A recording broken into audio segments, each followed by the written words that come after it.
বুঝছো বন্ধু, একদিন রাত পহেলে দেখবা তুমি নাই, পৃথিবীবাসী জানবে তুমি মরে গেছো।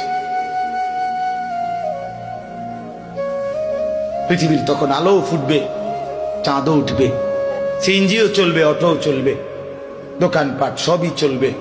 এই পৃথিবীর হই হুল্লুর হুলুস্থুল ব্যস্ততা, ধোকাবাজ এই দুনিয়া, কেউ থামবে না, শুধু তোমারে কবরে পাঠায়। ধোকাবাজ এই দুনিয়া, এই দুনিয়া প্রতারক, এই দুনিয়া কেউ থামে না।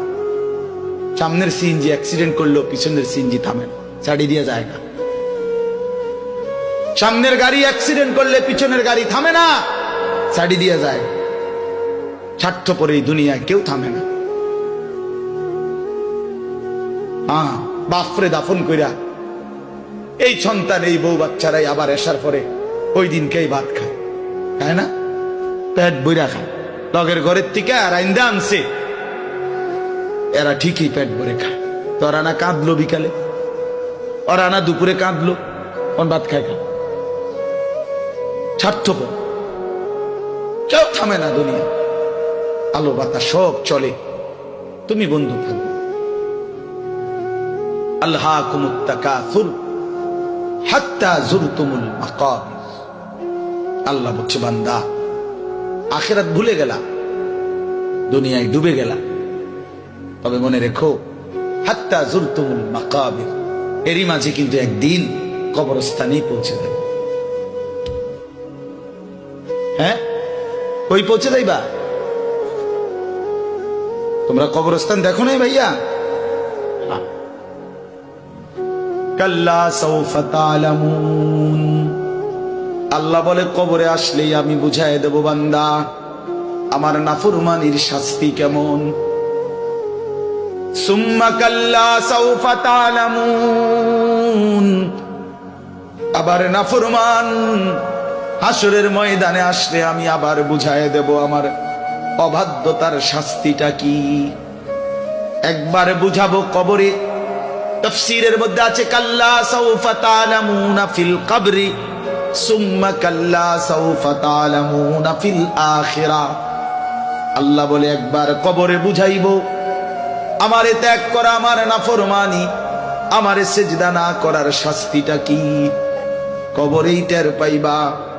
ওয়া ইউকাইয়াদু লাহু মালাকুন আমা ওয়া আসাম্মু আবকাম। নবী বলেন, নাফরমানের কবরে এমন একজন ফেরেশতা পাঠানো হবে, যেই ফেরেশতা অন্ধ, বোবা, বধির, চোখেও দেখে না, কানেও শোনে না, জবানেও কথা বলতে পারে না। ফায়ুদরাবু লাহু বিমিতরাকাতিন মিন হাদিদ গরবাতান বাইনা উদুনাইহি।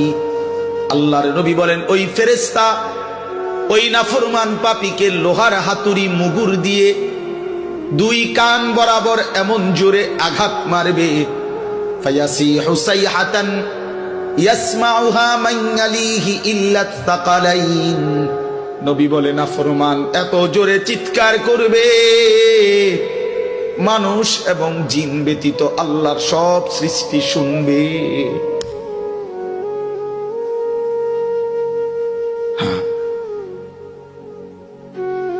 বহু কবরস্থানে এমনও হয়, গরু ছাগল রশি ছিঁড়ে লাইতে চায়, জানেন এটা? ওরা শুনে, ওরা শুনে কবরের আযাবের আওয়াজ, এজন্য রশি ছিঁড়া ফেলতে চায়।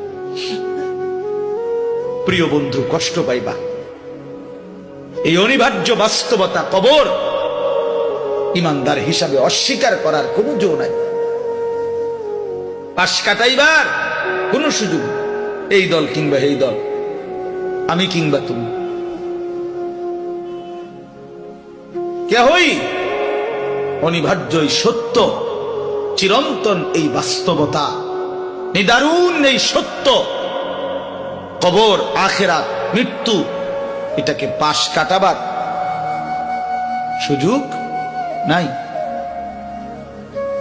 নাই। অতএব আমি অনেক নওজোয়ান, তোমরা মাশাআল্লাহ এই ভালোবাসা কি দিয়া মূল্যায়ন করে, এই মহব্বত আল্লাহর জন্য। তাইলে যেহেতু তোমরা পছন্দ করে ভালোবেসে আল্লাহর জন্যই আসছো, আল্লাহর কথা শুনবার জন্যই আসছো। আমি অনুরোধ করি তোমরা আরেকটু আগাও। যেহেতু আল্লাহকেই ভালোবাসো, আল্লাহর কথাই শুনতে চাইছো, আল্লাহর জন্যই বসছো ভাইয়া, দাঁড়াইছো, তো আর একটু হিম্মত করে সেজদা দিয়া দাও। মালিকের সেজদা দাও, ঠকবা না। আল্লাহরে সেজদা দিয়ে কেউ ঠকে না, আল্লাহর গোলামি করে কেউ ঠকে না। প্রিয় ভাই, নষ্ট হইও না। প্রিয় সন্তান আমার, নষ্ট হইও না। প্রিয় যুবক আমার, নষ্ট হইও না। মুসলমানের কিশোর তরুণ নওজোয়ান, আগামীর ইসলামের পতাকা তুমি হাতে নিও। আগামীর কালেমার পতাকা তোমার হাতে। সারা পৃথিবীতে ইমানদারের বিজয় হবে, হচ্ছে।